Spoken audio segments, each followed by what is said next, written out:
If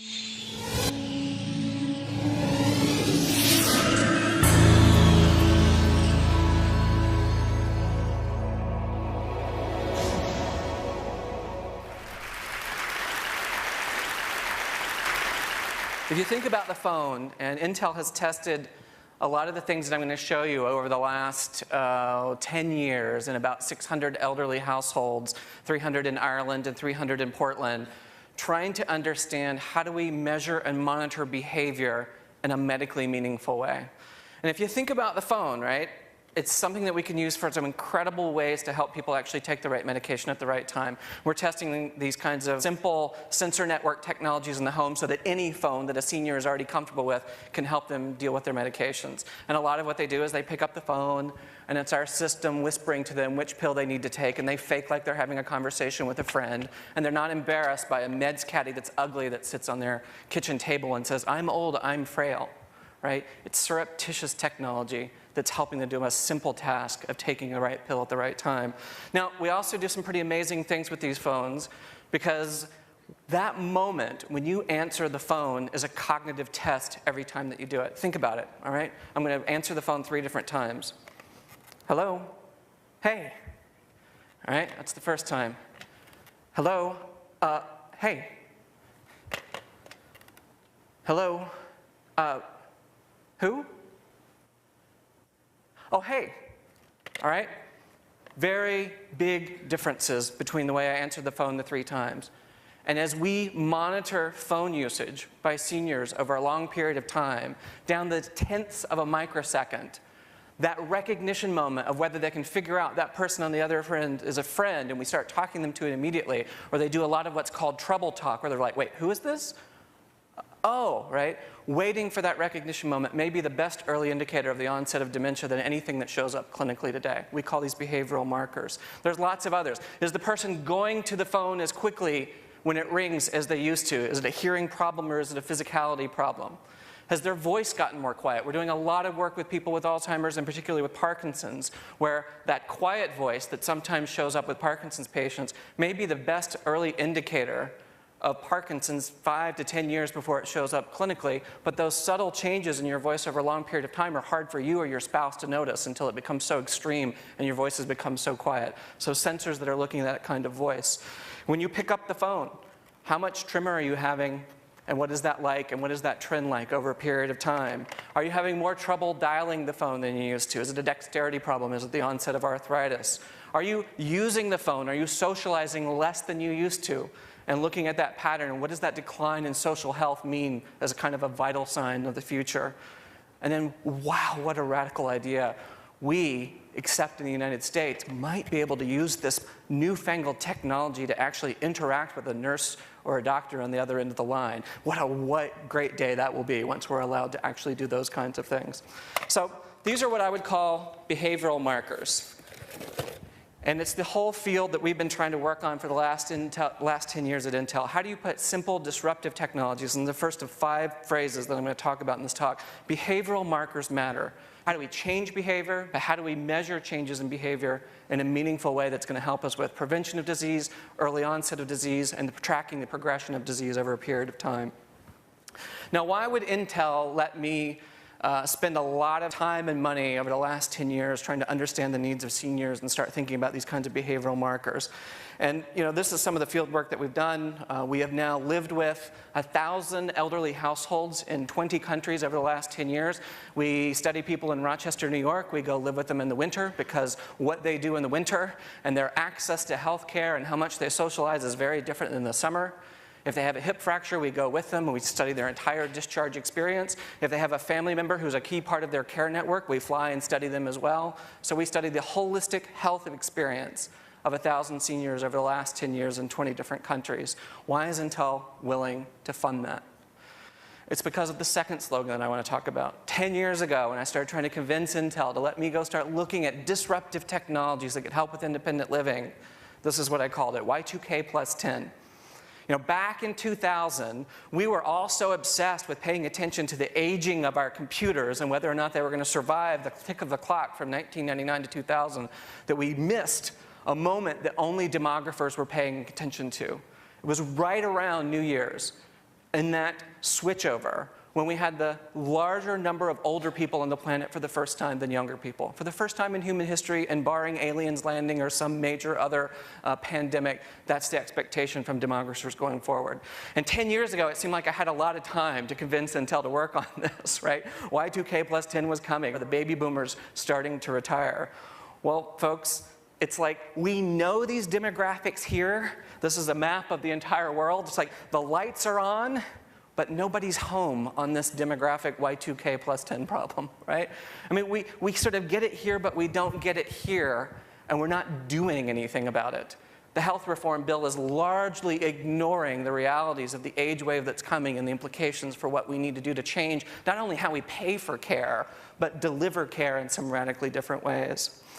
And in fact, it's upon us. I mean, you probably saw these headlines. This is Catherine Casey, who was the first boomer to actually get Social Security. That actually occurred this year. She took early retirement. She was born 1 second after midnight in 1946, and a retired school teacher. There she is with Social Security Administrator, the first boomer. Actually, we didn't even wait till 2011 next year. We're already starting to see early retirement occur this year. Right? So it's here. This Y2K plus 10 problem is at our door. This is, 50 tsunamis scheduled on the calendar, but somehow we can't sort of marshal our government and innovative forces to sort of get out in front of it and do something about it. We'll wait until it's more of a catastrophe and react as opposed to prepare for it. So one of the reasons it's so challenging to prepare for this Y2K problem is I want to argue we have what I would call mainframe poisoning. Andy Grove, about 6 or 7 years ago, he doesn't even remember this, in a Fortune magazine article, he used the phrase mainframe healthcare. And I've been extending and expanding this. He saw it written down somewhere. He's like, Eric, that's a really cool concept. It's like, actually, it was your idea. You said it in a Fortune magazine article. I just extended it. This is the mainframe.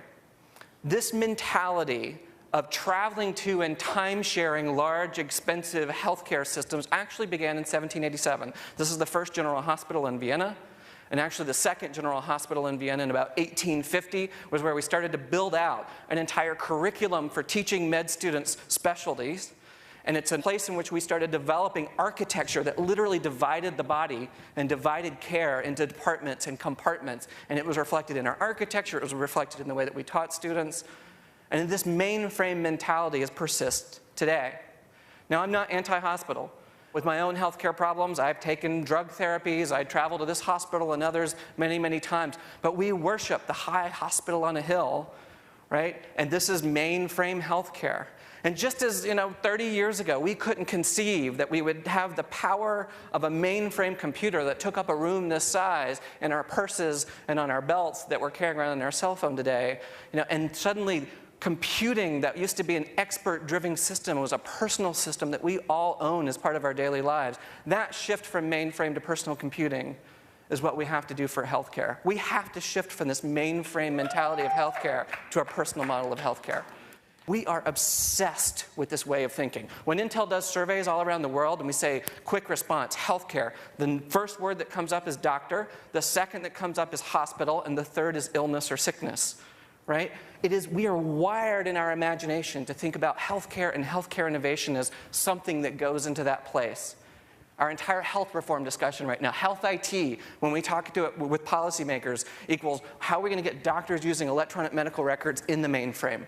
We're not thinking about how do we shift from the mainframe to the home. And the problem with this is the way we conceive healthcare, right? This is a very reactive, crisis-driven system. We're doing 15-minute exams with patients. It's population-based. We collect a bunch of biological information in this artificial setting, and we fix them up like Humpty Dumpty all over again and send them home and hope we might hand them a brochure, maybe an interactive website, that they do as asked and don't come back into the mainframe. And the problem is we can't afford it today, folks. We can't afford mainframe healthcare today to include the uninsured, and now we want to do a double-double of the age wave coming through. Business as usual in healthcare is broken, and we've got to do something different. We've got to focus on the home. We've got to focus on a personal healthcare paradigm that moves care to the home. How do we be more proactive, prevention-driven? How do we collect vital signs and other kinds of information 24/7?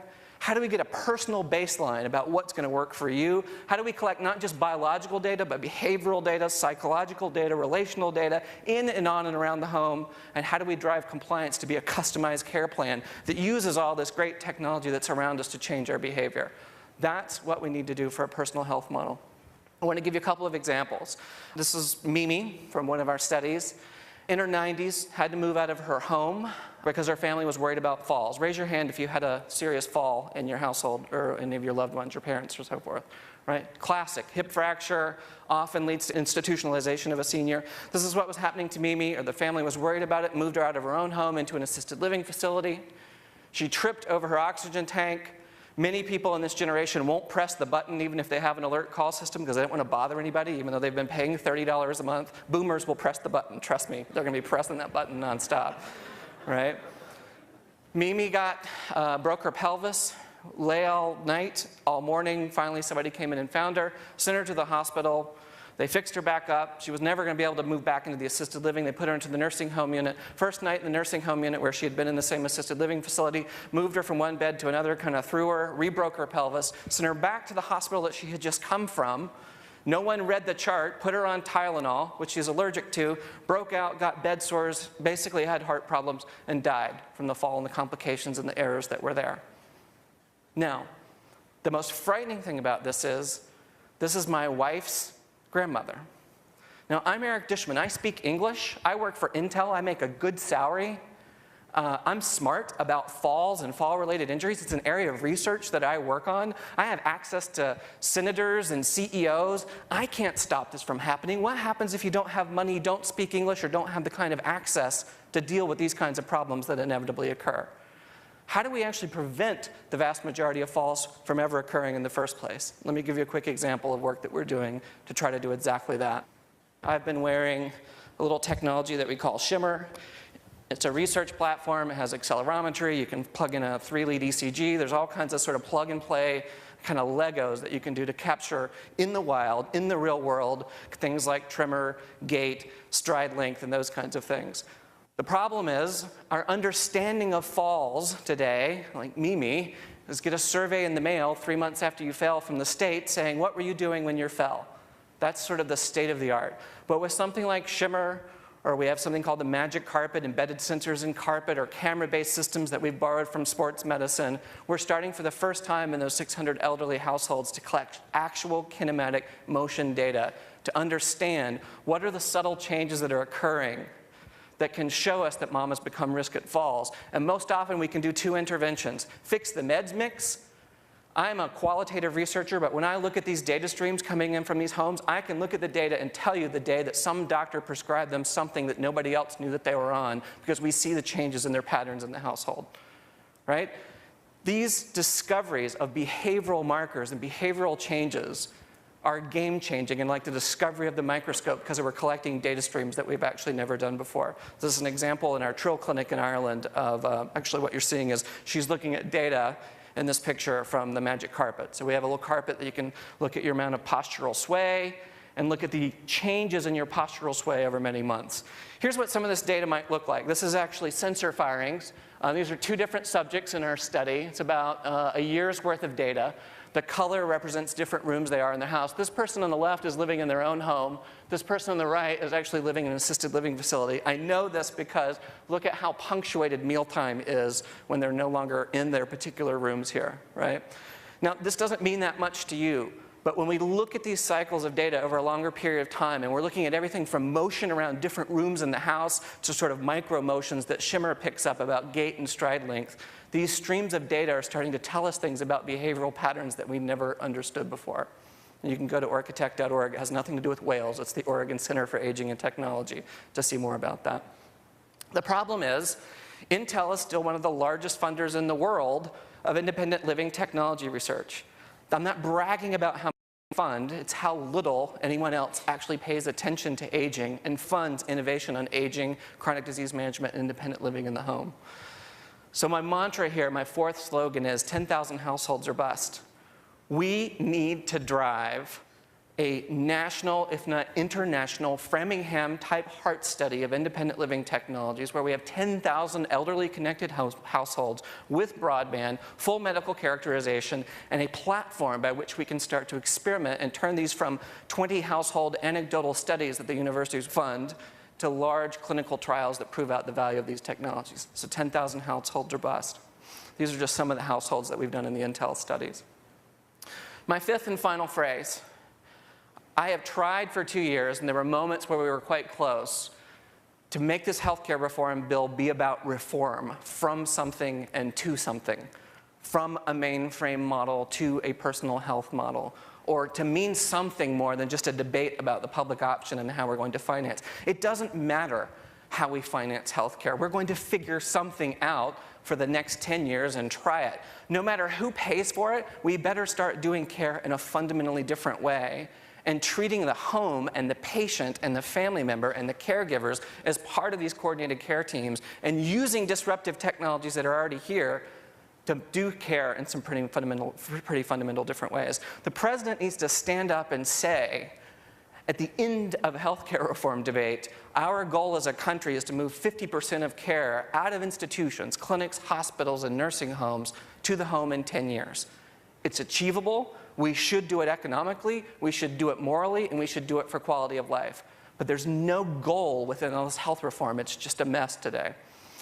So, that's my last message to you. How do we set a going to the moon goal of dealing with the Y2K plus 10 problem that's coming? It's not that innovation and technology is going to be the magic pill that cures all, but it's going to be part of the solution. And if we don't create a personal health movement, something that we're all aiming towards in reform, then we're going to move nowhere. So I hope you'll turn this conference into that kind of movement forward. Thanks very much.